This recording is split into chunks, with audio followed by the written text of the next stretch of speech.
안녕하세요. 치과계에 종사하고 계시는 치과의사 선생님 그리고 스태프 선생님들, 오늘 대한치과의식 임플란트 학회에 연자로 서게 된 당진의 이손치과병원의 이창규입니다. 저는 구강외과를 전공하고 치주과를 공부한 다음에 지금 당진에서 개원을 하고 있습니다. 저도 예전에는 혼자서 개원을 했었고요. 지금은 동료 선생님들과 같이 일을 하고 있습니다. 제가 오늘 여러 선생님들에게 말씀드릴 내용은 임상에 관련된 얘기는 아닙니다. 그렇기 때문에 조금 제 개인적인 얘기들이 많이 들어있을 것 같고요. 제 경험상 산전수전을 많이 겪었던 얘기들을 해드릴 수 있을 것 같아요. 제가 치과 이식 임플란트 학회에서 좋은 주제로 임상에 관련된 얘기를 하지만, 저는 임상을 통해서 제 인생의 이야기, 그리고 제가 그동안 많은 선생님들과 연수회를 진행하면서 디베이팅을 많이 했습니다. 선생님들의 병원에 직접 찾아가고 거기에서 얻었던 질문, 그리고 해결하는 과정에서 얻었던 해안들을 여러분들에게 공유하고 나누고자 합니다. 행복한 진료실은 결국 우리의 마음에서 나오는 것이긴 하지만, 우리는 환자를 대하고 환자를 통해서 만족을 얻고 부를 창출하는 삶을 살고 있습니다. 그래서 저는 치과가 행복하고 아름다운 곳이 되었으면 하는 마음으로 제목을 행복한 진료실, 그리고 환자를 대하는 우리의 자세라는 소주제로 시작을 해보도록 하겠습니다. 저가 임플란트의 시대라고 하지요. 앞에 계시는 환자분 사진을 보시면 서울에 있는 모 지역에서 전체 임플란트를 하시고, 보시면 오른쪽 위에 10번대, 20번대 전치부 다 스웰링이 굉장히 심하고 환자분의 주소는 굉장히 간단합니다. 앞에 있던 치과에 가서 컴플레인을 했더니 너무 컴플레인을 한다고 본인을 무시했다라는 거죠. 그래서 제가 말씀드리고자 하는 건 임상의 술기가 좋다 나쁘다 그 얘기를 하려고 하는 건 아니고요. 환자분의 마음을 보듬는 말, 이해하는 대화를 우리가 할 수 있었으면 하는 아쉬움이 남았기 때문에 첫 케이스로 이 환자분을 들고 나왔습니다. 다음 사진을 보면 이 환자분의 상태가 예상이 되시지요.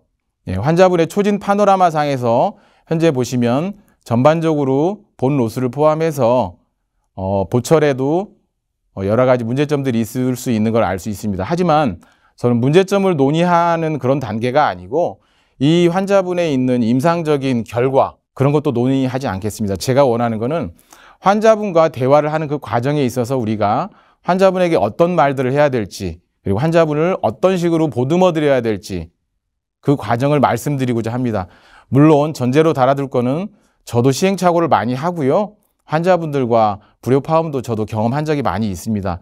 저도 성질을 내세울 때는 굉장히 내세우지만 시행착오를 많이 하고 시간이 지나면서 환자분들에게 좀 더 인격적으로, 그리고 겸손하고 따뜻한 마음으로 다가가야겠다, 이런 생각을 하기 때문에 여러 얘기를 할 수 있을 것 같습니다. 인트라오럴 한번 보겠습니다. 보다시피 본로스는 다 왔고, 이런 상태에서도 임플란트는 동요가 없을 겁니다. 스웰링 심하고 퍼스 있고 구취가 심할 겁니다. 역시나 제거 수술을 결정하고 보았을 때 실제로 우리가 드레인만 잘 하더라도 문제가 없을 수 있는데, 환자분은 계속되는 불편감 때문에 제거를 원하셨고요. 저희가 살릴 수 있는 치아를 최대한 살려서 임시치아를 만들려고 노력을 했습니다. 다른 환자들입니다. 다른 환자분들 케이스를 보시면 최근에 이제 저희 병원에 의뢰되는 케이스들, 오른쪽 아래 사진을 보시면 제가 오늘 강의 녹화 전에 바로 직전에 봤던 환자분인데요. 이렇게 임플란트를 많이 심다 보니까 아무래도 망가지는 비율도 높아지는 것 같고요. 제가 지금 말씀드리고자 하는 거는 임플란트가 망가진 원인을 찾는다거나 임상적으로 문제가 있었던 원인을 말씀드리고자 하는 건 아니고요. 누가 심더라도 언젠가 문제가 생길 수 있고, 저희가 환자분들에게 수술해드리는 거는 잠깐이지만 환자분은 구강 내에서 저걸 계속 유지하고 관리를 해야 될 의무나 책임이 있음에도 불구하고 환자분의 뜻대로 되지 않는 경우들도 많습니다. 그래서 저는 그걸 논의하는 게 아니고, 저런 문제점들이 생기고 부작용 내지는 합병증이 생긴 환자들에게 우리가 어떻게 대처할 것인가에 대해 그런 얘기들을 하고자 합니다. 사진을 조금 빨리 넘어갈 거거든요. 의료 분쟁이라는 글을 쓰면 네이버에 이렇게 많이 나옵니다. 최근에 불적 3, 4년 동안에 의료 분쟁을 전문으로 하는 변호사 사무실들이 굉장히 많이 생겼죠. 마찬가지로 치과 의사들의 사이트에 가보면 동료 치과 의사들을 욕하거나 아니면 자신들의 약간 신세 한탄처럼 하는 경우들이 굉장히 많습니다. 그래서 최근에 MZ세대 내지는 치의학 전문대학원을 졸업하신 선생님들이 이게 컴플레인하는 가장 큰 이유는 이 모든 덤핑의 형태 그리고 저가의 형태는 선배 치과 의사들이 만들지 않았느냐라고 이렇게 컴플레인하는 경우들이 많은데요. 저는 그런 쪽에서는 조금 생각을 달리 하는 게 누군가 만들었던 시스템에 몇몇의 올바르지 못한 선생님들이 문제점을 하나 만들어 놓으면 사람은 누구나 다 눈에 보이는 걸 먼저 보게 되고 눈에 보이는 걸 먼저 실제로인 것처럼 이게 받아들이는 경우들이 많지 않습니까? 하지만 마음 아프더라도 우리가 가야 될 길은 가야 되잖아요. 그래서 우리가 치과를 운영하고 경영하고 진료를 하는 데 있어서 얼마나 많은 마음으로 얼마나 좋은 마음으로 진료를 하고 환자들을 반갑게 맞이하고 그것을 통해서 환자들을 통해서 경제적 부를 얻는 이런 과정들이 좀 더 아름답고 편안했으면 하는 마음에서 이런 얘기들을 시작해 보았습니다. 지금은 더 이상 당연한 것이 없죠. 불과 10년 전만 하더라도 환자분들이 치과에서 굉장히 고분고분했고 저희들이 임플란트를 권유하면 당연히 잘 받아들였고요. 수가도 지금보다 50%인당 더 비싸게 받을 수 있었죠. 위에 그림을 보시는 하인리 법칙이라고 하죠. 우리가 보험에서 큰 사고가 있기 전에 300가지의 잠재적인 징후들이 있었다는 것들을 보여주는 건데 결과적으로 큰 사고 하나가 있기까지 우리 삶도 마찬가지입니다. 환자분들이 말씀하는 이런 작은 스몰 토크 하나씩이 쌓이고 쌓이다 보면 우리 병원의 평판을 좌우하고요. 다시 말해서 300가지의 작은 징후들을 하나씩 수정을 하다 보면 정말 큰 좋은 안정적인 우리 치과를 만들 수 있다는 것이 하인리 법칙과도 일맥상통합니다. 더군다나 최근에는 임플란트라는 결과물만 보고 치과를 이게 운영하는 분들이 굉장히 많습니다. 그러다 보니까 여기저기에 플란트 치과도 많고 그런데 플란트 치과를 뭐라고 하는 건 아니고요. 플란트 치과가 왜 이름에 이게 치과 간판에 있는가를 생각을 해보면 아무래도 임플란트를 유추해석하거나 그쪽을 생각할 수 있게끔 만들고 싶지 않았나 생각을 합니다. 왼쪽 그림처럼 고전적으로 씨를 심고 키우는 이런 단계보다는 오른쪽처럼 거북이와 토끼가 시대가 변하면서 스마트한 거북이가 더 성공하는 결과를 가지고 말하는 이런 시대가 되었어요. 하지만 이게 옳고 그르다를 판단할 수는 없다라고 생각을 합니다. 지금은 다르다는 생각, 디퍼런트의 의미가 있기 때문에 폴스와 트루의 의미는 아니라고 생각을 합니다. 그래서 이런 세태를 우리가 어떻게 바라볼 것인가. 개인이 중요해지고 개인의 정서가 더 중요해지는 이런 시대에 우리가 무엇을 더 어떻게 치과 의사로서 대처할 것인가에 대한 생각을 한번 해보고자 했습니다. 그래서 이제 저희 병원의 사례들을 좀 보여드릴 건데요. 오늘의 처음부터 끝까지 제가 이게 말씀드리고자 하는 거는 임플란트를 제거할 때 좀 더 신중하고 좀 더 숙고하면서 해주셨으면 하는 바람입니다. 저희도 치과 병원이다 보니까 주변에서 선후배분들께서 의뢰를 해주시면 정말 조심스럽게 말씀을 나누고 환자분들을 케어할 수 있는 방법 최대한 케어하고 나서 마지막에 제거를 하게 되는데요. 그래도 저희는 지역사회에서 큰 병원이다 보니까 주변의 치과 원장님들하고 이게 커뮤니케이션을 많이 하고 아무래도 환자분이 병원을 옮겨서 스스로 오게 될 경우에는 문제가 될 가능성이 높기 때문에 특히 임플란트 제거에 있어서는 굉장히 더 조심스럽게 접근을 하고요. 드레인이나 IND를 하고 아니면 페리 임플란타이티스 케어를 한 다음에 최종적으로 도저히 안 되겠다 싶을 때는 환자분과 굉장히 관계가 개선된 다음에 제거를 하는 방식을 취하고 있습니다. 이제 제 개인의 경험을 한 5분 정도 제가 말씀을 드릴 건데요. 저도 물론 임플란트를 많이 하고 싶고 우리 치과가 더 잘하는 곳이라는 것을 홍보하고 싶어 이런 마음들을 가지고 있습니다. 하지만 시간이 지나고 저도 법적인 분쟁에 당해본 적도 있고 또 환자와 대치점에 있다 보니까 이렇게 해서는 해결이 안 되더라고요. 그래서 결국 숙고하고 왜 이런 문제들이 생겼는지 상처를 받고 나락으로 떨어져 보면 그때서 느끼는 것들이 좀 있어요. 개인적 경험상이긴 한데 그래서 환자분들을 좀 더 이해한다는 말은 저는 이렇게 표현을 합니다. 환자가 주사를 맞고 환자가 아프고 환자가 피가 나죠.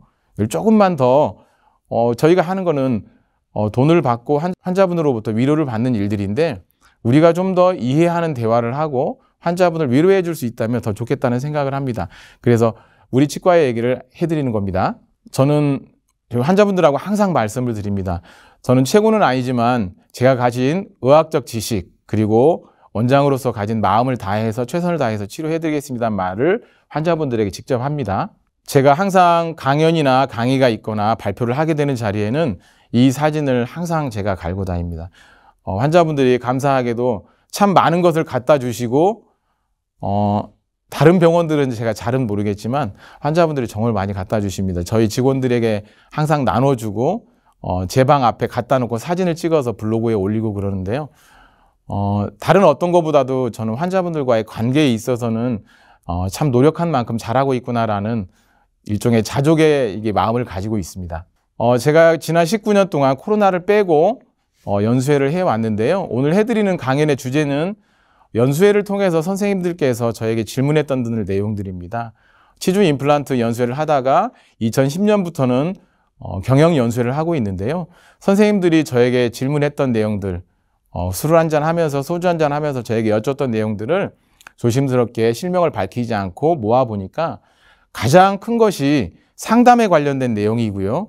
또 치과에서 병원이 잘 되든 안 되든지 간에 개인적으로 삶에 있어서 방향을 잡고자 하는 것들이었습니다. 그래서 좀 외람된 말씀이긴 한데 저희 연수회를 거쳐간 선생님들이 700분 정도 되시는데요. 그중에서 지금까지 액티브하게 살아계신 제가 얼라이브라고 표현하는데요. 500명 정도의 개인 원장님들은 아직도 저와 이렇게 커뮤니케이션을 하고 있습니다. 그래서 단독 원장님 기준으로 매출도 2배 정도는 늘어난 것 같고요. 직원 숫자도 단독 원장님 기준으로 평균 6명에서 7명 정도 이렇게 직원 스태프들과 같이 있는 것 같습니다. 저는 충남 당진이라고 하는 소도시였던 곳, 지금은 전국에서 가장 건설붐이 많아서 치과가 평균 1년에 5개 정도 늘어나는 곳에 있습니다. 물론 저희 건물에도 치과가 4개나 있습니다. 얼마 전에 또 하나가 또 들어왔죠. 후배 선생님께서 차 한잔하러 인사하러 오셨기 때문에 너무나 감사하게도 개업할 때 필요한 거 없느냐고 인사했습니다. 그래서 저는 치과 원장들에게 항상 같이 점심 먹을 수 있는 사람이 있어서 좋다고 생각을 합니다. 저희 병원에 오는 환자를 보면 왼쪽에 제가 4천만 원 이하를 벌고 있었을 때 내원 경로하고 그 다음에 지금 제 이름이 써져 있는 게 현재 시점하고 비교를 해보면 당진 지역 환자는 65% 정도로 바뀌었죠. 그런데 환자가 줄어든 건 아니고요. 저희 환자 풀이 늘어나면서 상대적으로 외부에서 소개해오는 환자들이 늘어났다는 뜻입니다. 거의 3%에서 5% 이내이던 환자들이 지금은 15에서 20%까지 외부 환자 비율이 늘었죠. 아마 한 분, 두 분 소개를 해주시는 비율이 많아졌기 때문인데요. 이 그래프는 15년 이상의 장기적인 그래프이기 때문에 선생님들이 단기적으로 볼 필요는 없다고 생각을 합니다. 다만 제가 이제 후반부에 말씀드릴 내원 환자의 경로 추적이 왜 중요한지에 대한 얘기를 해드릴 텐데요. 내원 환자가 어떻게 우리 병원에 오게 되셨는지를 알게 되는 것은 우리가 선택과 집중을 하는데 굉장히 중요한 요소입니다. 그리고 다른 병원들과 달리 저 이창규 원장만이 하고 있는 좀 조심스러운 얘기는 하지만 비법이나 비밀이라고 할 수 있는 거는 저는 환자분들과 굉장히 대화를 많이 합니다. 물론 비용 얘기나 치료 계획을 확정하는 문제는 우리 실장님들이나 과장님, 부장님들에게 맡기는데요. 그래프를 보시면 알겠지만 제가 4천만 원 이하의 수입을 얻었을 때 하고 지금의 현재 상태를 보면은 제가 상담하는 비율, 제가 환자분과 커뮤니케이션 하는 비율이 굉장히 많이 늘었죠. 이게 오른쪽 그림을 먼저 보면은 그런데 이 그래프는 단독으로 개원하신 원장님들의 비율과도 거의 일치합니다. 실제로 4천에서 5천 정도의 손익분기를 이렇게 맞춰놓은 원장님들을 보면 상담실장님이나 코디네이터 분들에게 거의 95% 이상을 의존하게 되죠. 저희 후배 중에서 직접 원장님이 100% 상담하고 있는 모 원장님이 계세요. 굉장히 유명하신 분인데 정말 상담 성공률이 높습니다. 실장님보다 더 높습니다. 이 그래프를 눈여겨봐 주시고요. 제가 치과의사가 어떻게 변화해야 되고 치과의사가 어떤 모델을 가지고서 변화했으면 하는 주제가 후반부에 나오거든요. 그런 내용들의 참고가 될 만한 자료고요. 원장님께서 나설수록 병원의 수입은 늘어나고 환자들의 안정도는 굉장히 좋아지게 됩니다. 이건 제가 개런티할 수 있습니다. 우리 치과 상담은 선생님들에게 여쭤봤던 겁니다. 친절한데 칭찬은 많은데 왜 수입은 늘지 않을까? 진료비 할인 요청을 계속 하는데 할인 요청 안 하고 어떻게 유지할 수 있는 방법은 없을까?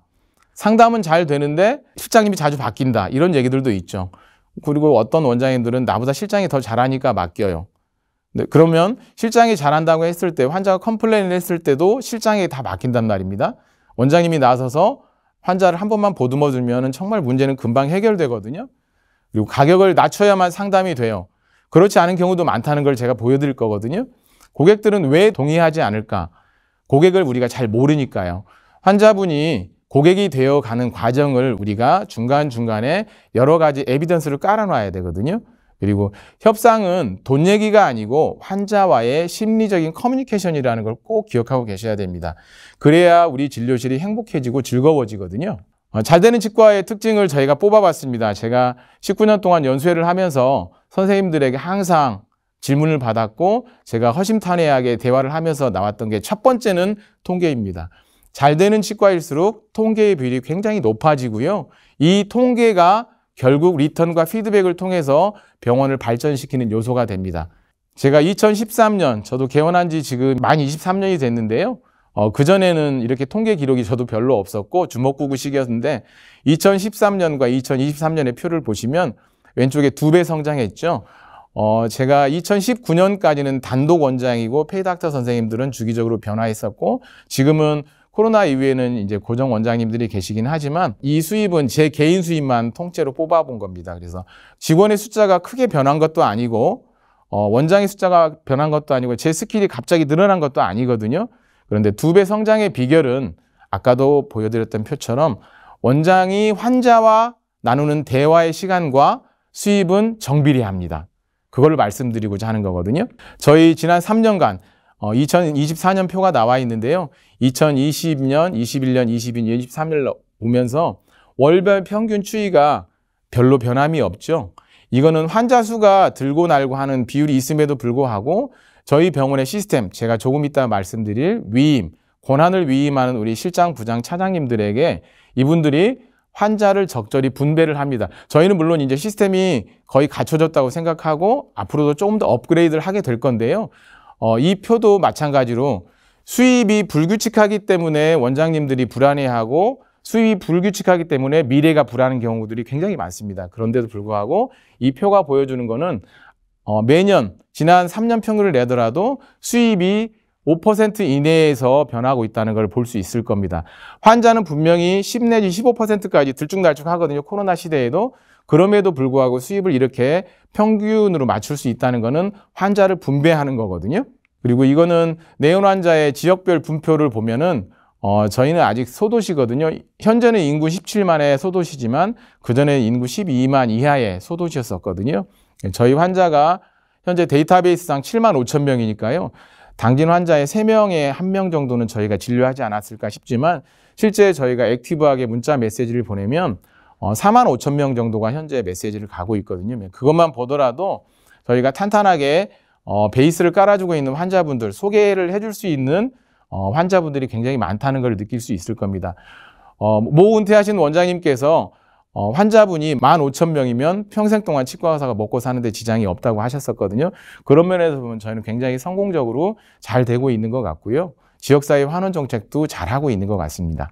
일반 진료의 중요성을 보여드리고자 하는 표입니다. 이거는 임플란트가 보험이 된 다음에 임플란트 비율이 다른 병원보다 저희는 적습니다. 임플란트 비율이 40% 정도 되고요. 다른 보험 항목이 거의 60%가 되는 거죠.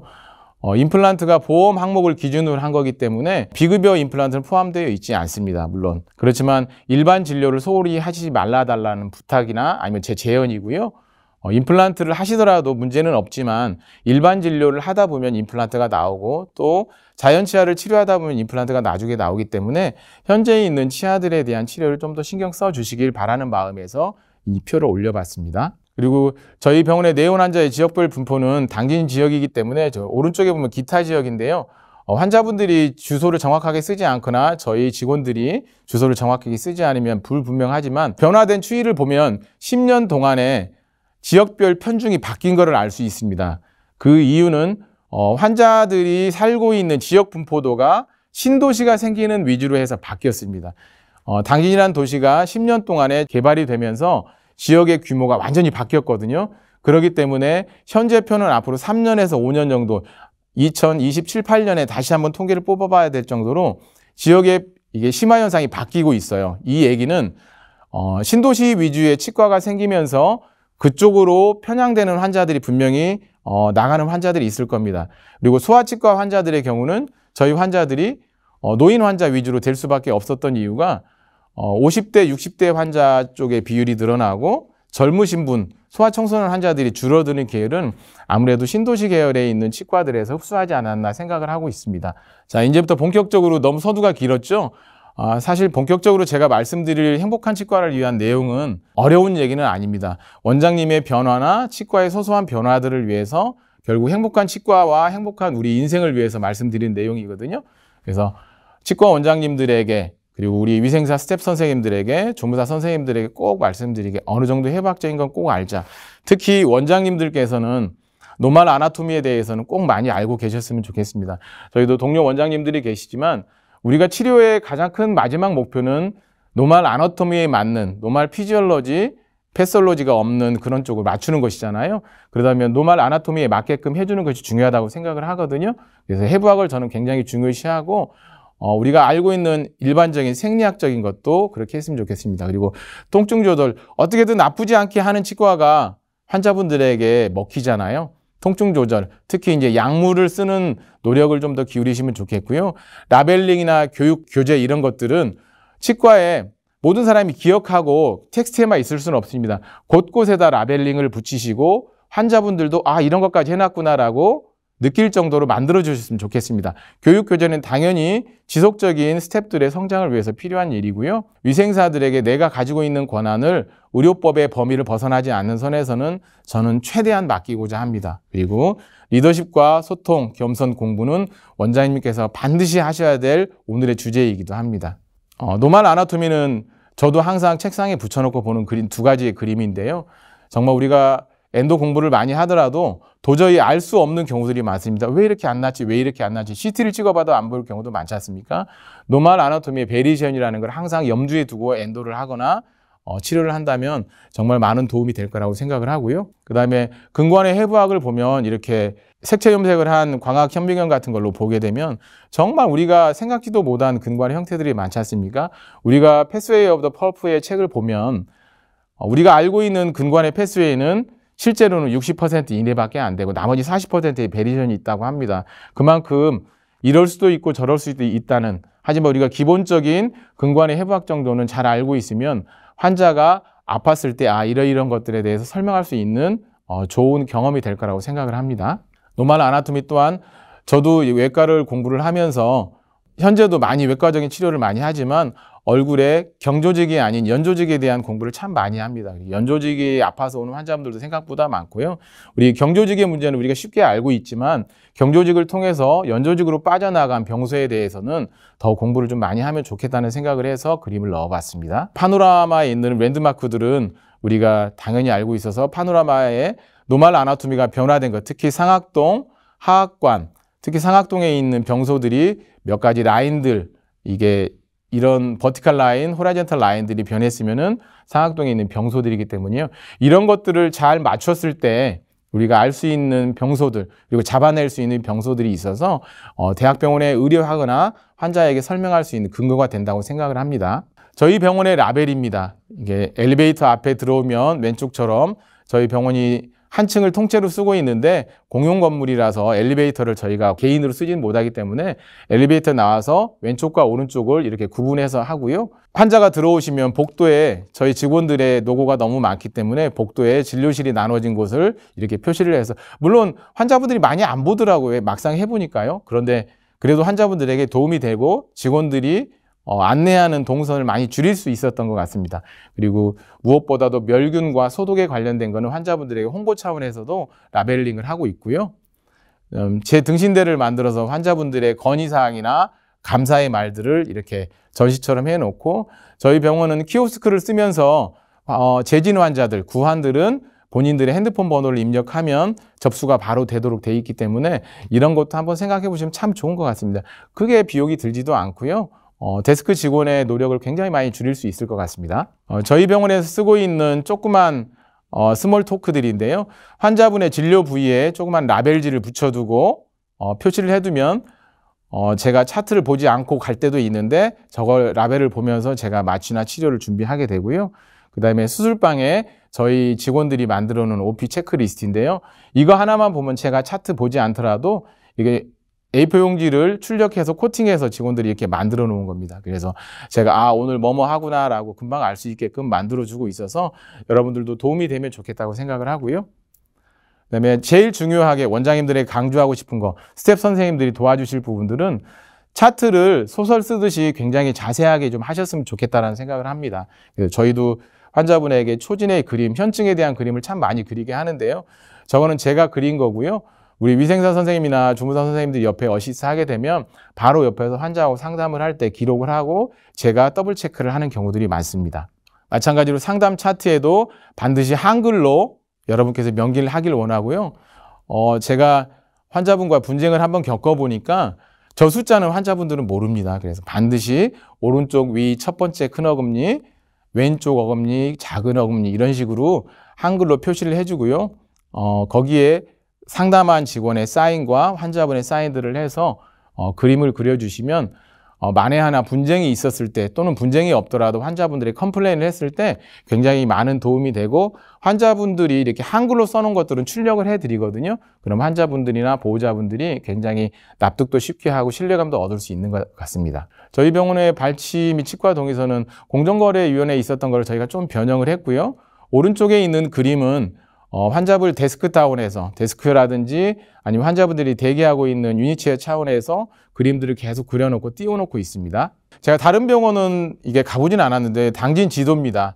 당진 지도가 저희 상담실에 있어서 이 상담실에서 몇몇 환자분들이 어디에서 왔는지 회사도 그렇고 어느 지역에서 많이 왔는지 저희가 표시를 해서 또 이 표를 보면서 신환 환자분들이 또 납득하게 되는 경우 동의율을 높이는 경우에도 굉장히 많이 도움이 되고요.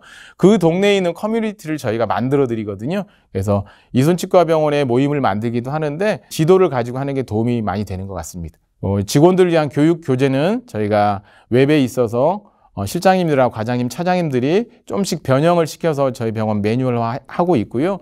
또한 보건복지부에서 하는 보건의료 인증 과정에 저희가 있는데 힘들기는 하지만 병원의 시스템을 안정화시키는 데 굉장히 많이 도움이 되는 것 같은데 개인적으로 이렇게 교육 매뉴얼들을 많이 만들어 놓는 거는 계속해서 업그레이드를 하고 신입 선생님들 뿐만 아니고 기존에 있는 스태프들이 업그레이드 되는 데 굉장히 중요하다고 생각을 합니다.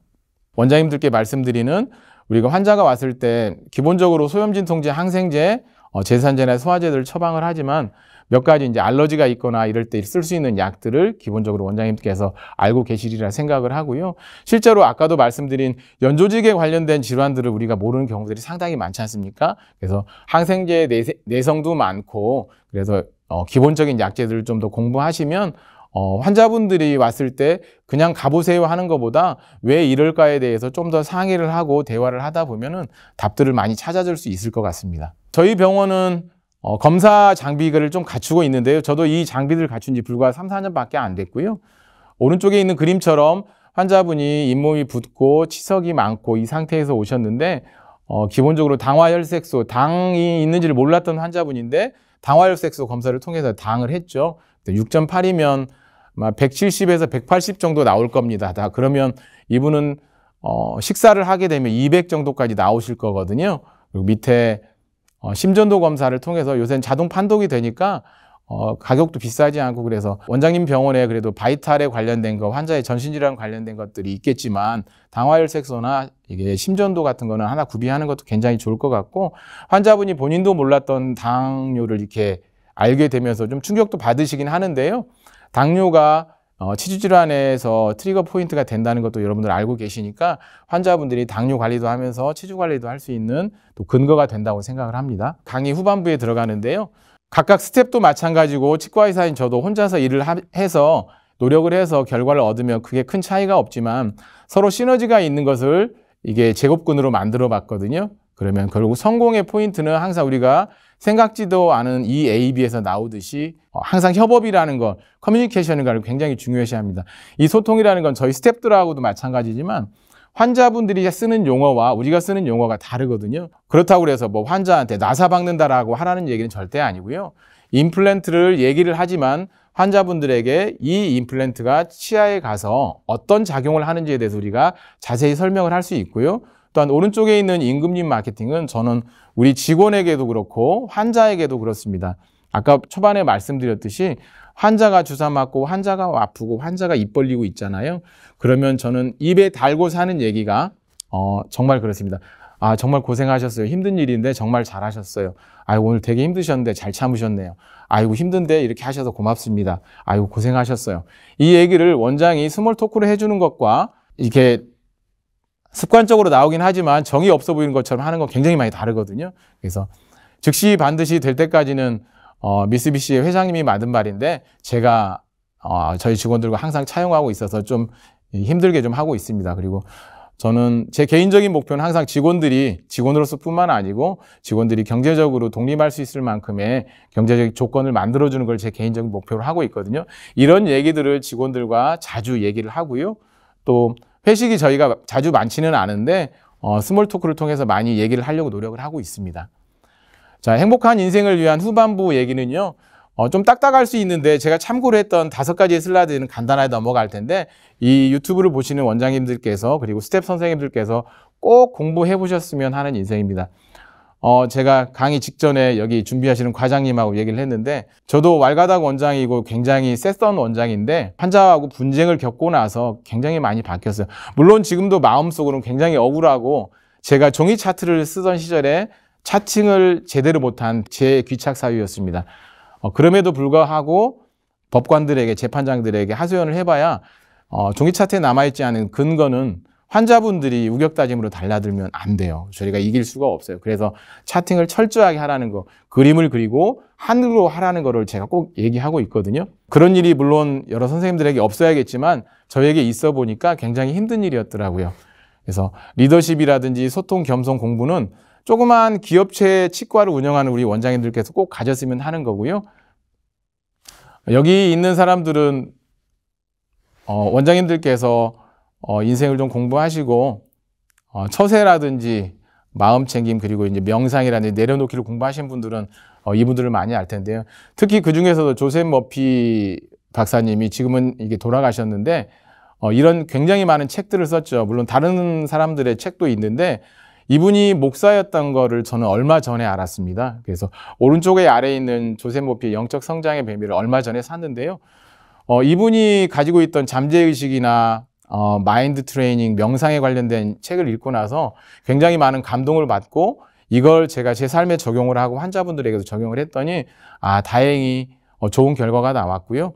아직 저도 제 스스로 욕심이라든지 내려놓고 있는 과정이긴 한데 오늘 이 자리에 서 있으면서도 원장님들께 이게 강요를 하고 있지 않나 하는 조심스러운 마음도 들기는 합니다. 하지만 제 경험을 허심탄회하게 말씀드리는 내용이니까요.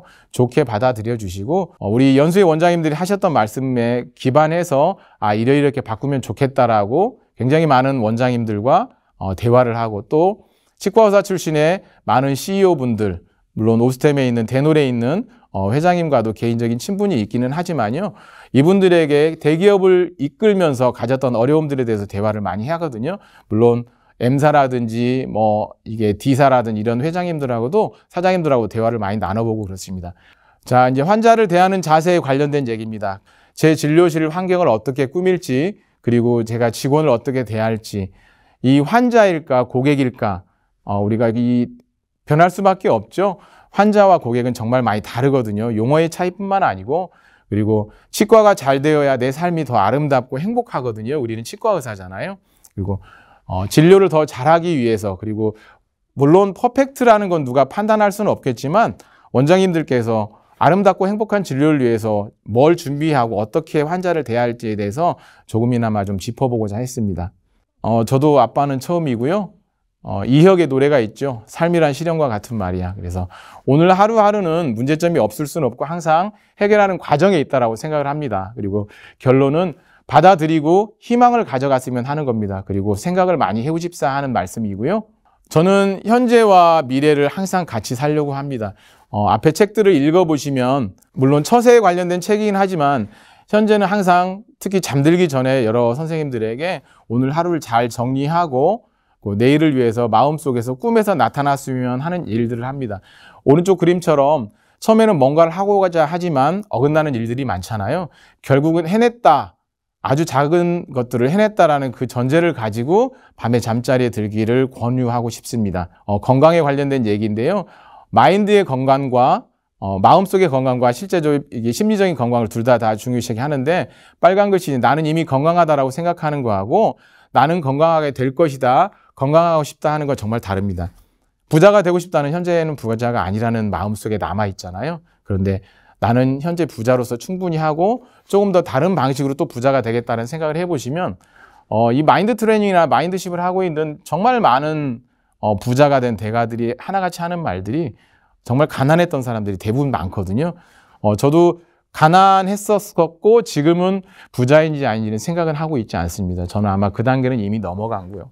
그래서 이미 저는 부자가 되어서 이 자리에 와서 선생님들께 더 나누고 싶은데 아무래도 시간 제약과 공간의 제약이 있기 때문에 모든 거를 20분, 30분 만에 모든 걸 해드릴 수는 없지만 충분히 선생님들에게 이러이런 방향으로 살고 있구나라는 건 보여드릴 수 있을 것 같습니다. 오른쪽에 코끼리만 보면 무슨 얘기인 줄 아시죠? 어릴 때 묶여있던 코끼리는 나중에 그걸 끌어낼 수 있는 힘이 있을지라도 인식하지 못하고 두려워합니다.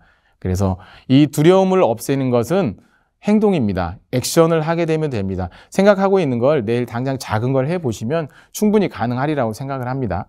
지금부터는 상담에 관련된 마음인데요. 딱 하나만 기억해 주시면 좋겠습니다. 생각하지 마시고 실행하십시오. 그거는 공감입니다. 이해하는 논법이라는 대화는 선생님들께서 환자가 대화할 때 맞장구 쳐주는 것만이 이해가 아닙니다.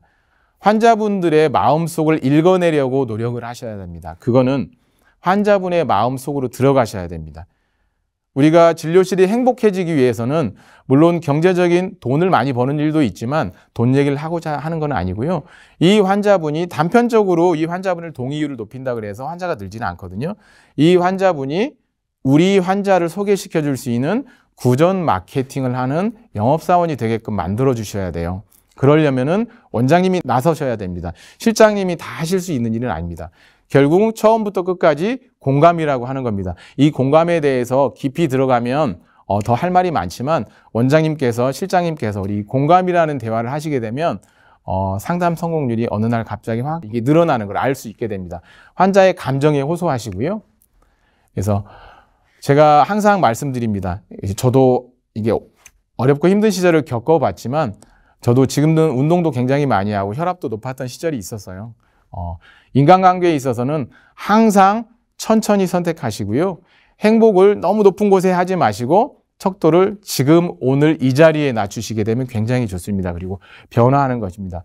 그리고 제가 원장님들 500여 분의 원장님들하고 소주 한잔 하면서 느꼈던 게 생각보다 말하지 못하는 마음속에 응어리가 있는 선생님들이 정말 많습니다. 그런데 치과밖에 몰라서 그러세요. 그래서 번아웃은 정말 그 선생님들이 저희 연수회를 찾아오신 선생님들이 하나같이 하는, 정말 하나같이 하는 말씀들은 내가 치과를 통해서 대체 뭘 얻었나 싶습니다. 웹사이트에 가면 가정적으로도 여러 가지 고민들이 많은 선생님들이 많거든요. 그래서 항상 단련하는 연습을 하기 위해서 오늘 이 자리에서 제가 드리는 말씀은 원장님들께서, 스텝 선생님들께서 단련을 하고요. 환자분 한 사람도 놓치지 않는 것이 우리가 진료실이 행복해지는 비결이거든요. 제가 임플란트 상담은 부록이라고 제가 넣어놓은 거는 오늘 시간적인 문제 때문에 제가 나중에 유튜브를 한 번 더 하게 될 건데요. 저도 물론 임플란트 상담을 모든 거에 걸지는 않지만 임플란트가 대세인 건 맞고요. 환자분들이 여러 경로를 통해서 좀 더 싸게 해달라고 오기도 하고 뭐 잘한다고 오기도 하지만 저희 병원에 그렇게 싸게 하려고 오는 분들이 많지 않아서 좀 다행스럽긴 한데요. 좀 아쉬움이 남기도 합니다. 치과 의사가 상담에 참여하는 가장 큰 이유는요. 환자분이 상담자를 대하는 태도가 다르기 때문입니다. 진료실이 행복해진다는 것은 원장님이 상담에 참여함으로써 진료에 적극적으로 참여함으로 인해서 수입이 늘고 동의율이 늘어나면 진료실이 행복해지는 거거든요. 그리고 치유생사를 대하는 환자분들의 태도와 원장님을 대하는 태도는 정말 하늘과 땅의 차이가 있습니다. 그리고 환자와 치과의사 간에 원장님이 1분만 상담을 할애해 주시면 위생사가 10분 하는 것보다 훨씬 더 낫습니다. 법적인 문제야 뭐 두말할 나위 없겠죠. 그래서 우리가 잘 되는 병원을 위해서는 스텝 선생님들도 모든 자세가 있겠지만 제가 원장님들의 자세만 말씀드리고 오늘 일을 마치려고 합니다. 자, 원장님 들어주세요. 직원들의 얘기도 들어주시고 환자의 얘기도 들어주시고 이건 안 해라고 하지 마시고요. 그리고 쉽지 않습니다. 가장 어려운 거 립 서비스죠. 정말 어렵습니다. 쑥스럽고 그게 훈련되어 있지 않고 사실 객관적으로 말한다면 우리 치과 원장들은 인문학적인 거 소통이라든지 관계에 관련된 공부를 많이 하지는 않지 않습니까? 혼자서 개업하고 혼자서 경험을 쌓다 보니까 자기만의 철학이 있을 수밖에 없어요. 나쁘게 표현하면 개똥 철학인데 상대방을 이해하고 상대방을 설득하려는 노력은 부족한 건 사실입니다. 하지만 아까 말씀드렸듯이 환자분에게 아주 조그만 스몰 토크를 해보십시오. 아, 고생하셨어요. 이 말보다 더 깊게 굉장히 힘든 과정인데 잘하셨어요. 오늘 아팠는데 굉장히 잘하셨어요. 아니면 좀 미안할 때는 아이고 마취가 오늘 잘 안 돼서 정말 죄송해요. 제가 놓친 게 있었나 그럴지 모르겠습니다. 환자의 마음은 굉장히 조그만 태도에서 나옵니다. 우리가 환자를 대하는 자세는요.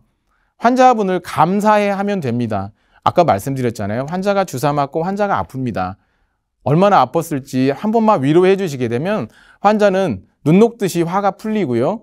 화가 난 환자가 우리에게 대화를 해줄 때 원장님과 정말 10초만이라도 얘기하고 싶어서 옵니다. 그런데 원장님들 잘 안 만나시잖아요. 실장시키시죠? 원장님이 가서 얘기 들어드리고 이게 오픈되고 살짝 미소 띈 제가 좀 개선해드리겠습니다 하는 순간 모든 것이 다 해결됩니다. 그래서 요새 유명한 유튜버죠. 세이노가 하는 말이 있죠. 맞는 말이잖아요. 피와 땀과 눈물과 시간 없이 무엇을 얻겠다는 것인가는 정말 맞는 말이잖아요. 제가 이제 후반부에 있는 이 성공하는 길에서 주의할 일들은 사실은 좀 조심스럽습니다. 이게 제가 경영 강의에서 하루 왼종일 하는 거를 불과 몇 분 안에 해야 되기 때문에 원장님들에게 스텝 선생님들에게 조심조심 하고 있는데요. 결국 공감에 관련된 얘기입니다. 그래서 실력이야 당연히 쌓아야 되는 일이고 제가 강조하고 싶은 말은 진료실이 행복해지기 위해서는 환자가 변하고 위생사가 변하고 조무사가 변하는 그런 일은 천지개벽하지 않으면 일어나지 않습니다.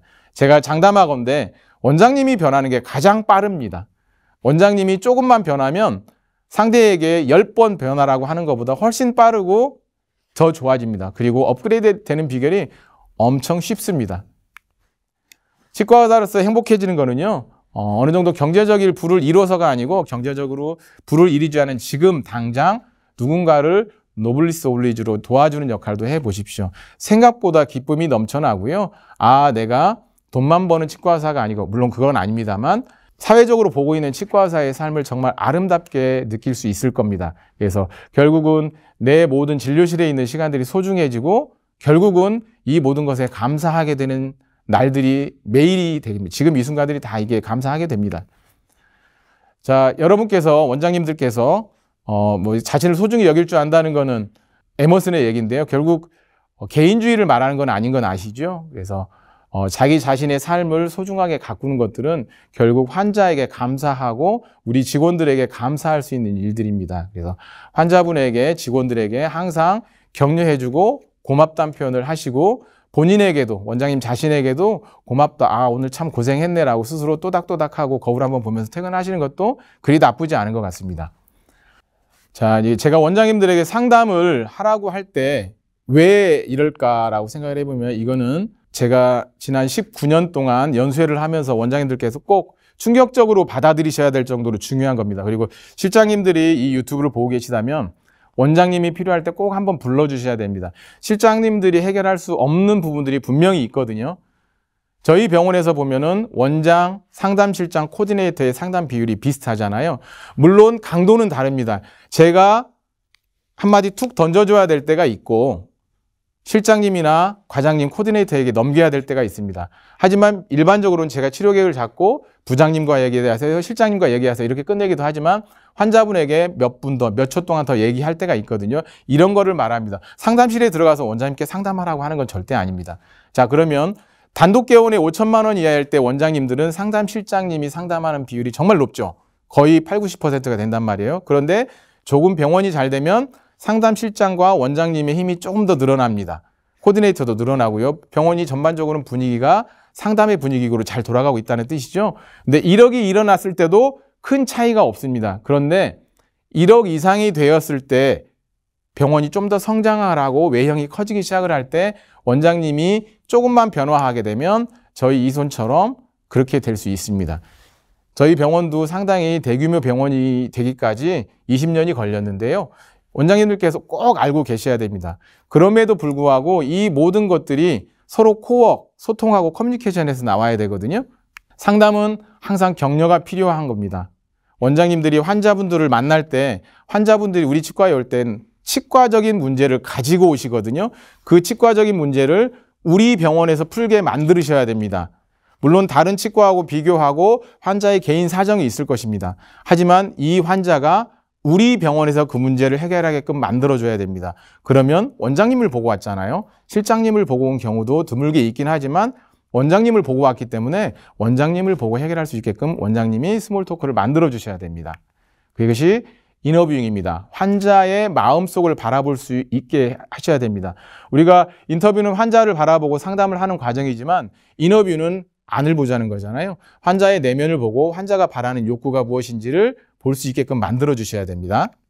열심히 핵심이 되고 매뉴얼 하시고 환자와 차 한잔 하시고 가끔 꼭 필요한 환자는요. 원장실이 아니더라도 상담실에 가서 원장과 커피 한잔 하시는 것도 괜찮습니다.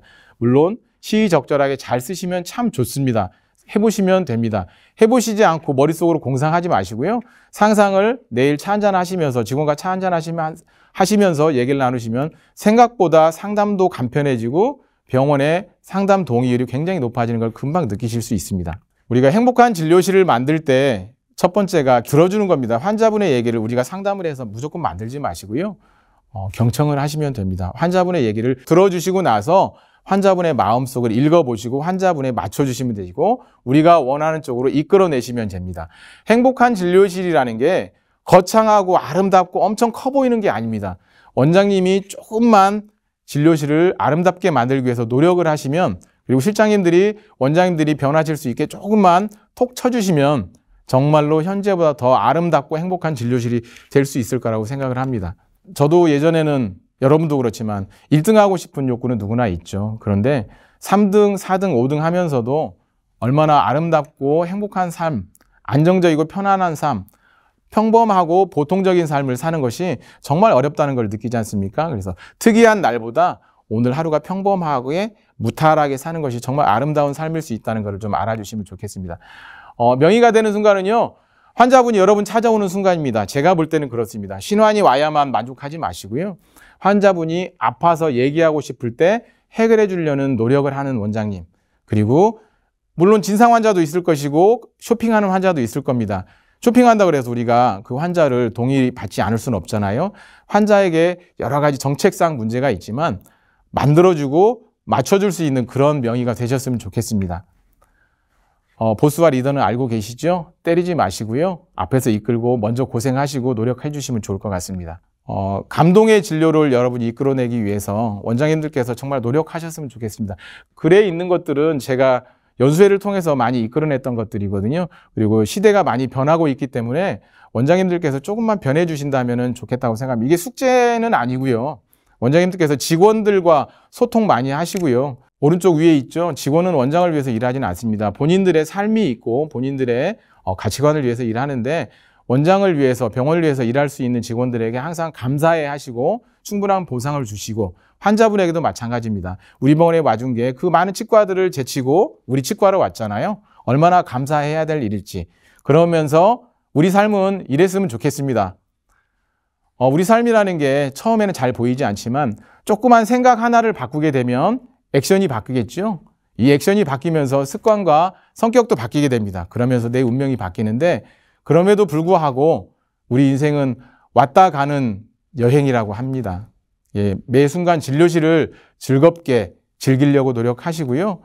이것을 통해서 진료라는 업을 통해서 원장님들의 인생이 행복하고 오늘 하루가 만족스럽게 저녁에 누워서 잠자리 오늘도 참 감사하다라는 말씀을 하실 수 있는 날들이 오시기를 기도하고 기원합니다. 약간 우울할 수 있는 사진인데 저는 그렇게 생각하지 않습니다. 오늘 하루 매 순간 제 카톡 아이디가 지금 이 순간이거든요. 과거도 아니고 미래도 아니고 지금 이 순간을 반갑게 받아들이고 그리고 How can I thank you라고 하지 않습니까? 아름답게 받아들일 수 있는 이 순간을 환자분들과 즐기시고요. 즐긴다는 표현이 이 희희낙낙 하는 건 아닌 건 아지 않습니까? 기쁘게 받아들이고 아름답게 받아들이고 제가 할 일이 치과밖에 없잖아요. 치과 외적으로 가서 또 재밌게 놀면 되겠지만 치과에 있는 동안 환자분들과 행복하게 그리고 진료를 통해서 내가 만족하고 우리 가족들이 행복한 삶을 살 수 있는 그런 삶. 아름다운 삶이라는 거는 허송세월 하지 않으면 좋은 것 같습니다. 제가 요새 우울한 일들이 좀 있었는데 그럼에도 불구하고 이번 강의를 준비하면서 거창한 거를 보여드리고 싶지는 않았습니다. 제가 진실하게 다가설 수 있는 거. 저는 임상 강의를 하는 게 아니잖아요. 대학에 계신 그리고 유명한 연자 선생님들에 비해서 임상은 못합니다만 제가 환자분들과 소통 그리고 직원들과 소통은 누구보다도 자신하는 건 아니고요. 사랑스럽게 따뜻한 마음을 가지고 할 수 있다라고 저는 생각을 합니다. 그래서 원장님들이 그리고 스텝 선생님들이 이 유튜브를 보면서 도움이라도 조금이 될 수 있으면 좋겠습니다. 하지만 짧은 시간에 슈퍼피셜하게만 보여드리는 내용이라서 온전하지는 않을 수 있는데 나중에 연이어서 또 좀 더 많은 내용들을 가지고 제가 겪었던 많은 시행착오들을 여러 선생님들과 스텝 선생님들과 공유할 예정이거든요. 그래서 어떤 경제적인 목적을 가지고 있지는 않고요. 제가 가지고 있는 경험들을 좀 더 따뜻한 온기로 나누고 싶은 마음으로 해드리는 거니까요. 매 순간을 즐길 수 있으면 좋겠습니다. 그게 까르페디엠이라고 합니다. 이 순간을 즐겨라. 인조이 나우죠. 경청해 주셔서 감사드립니다.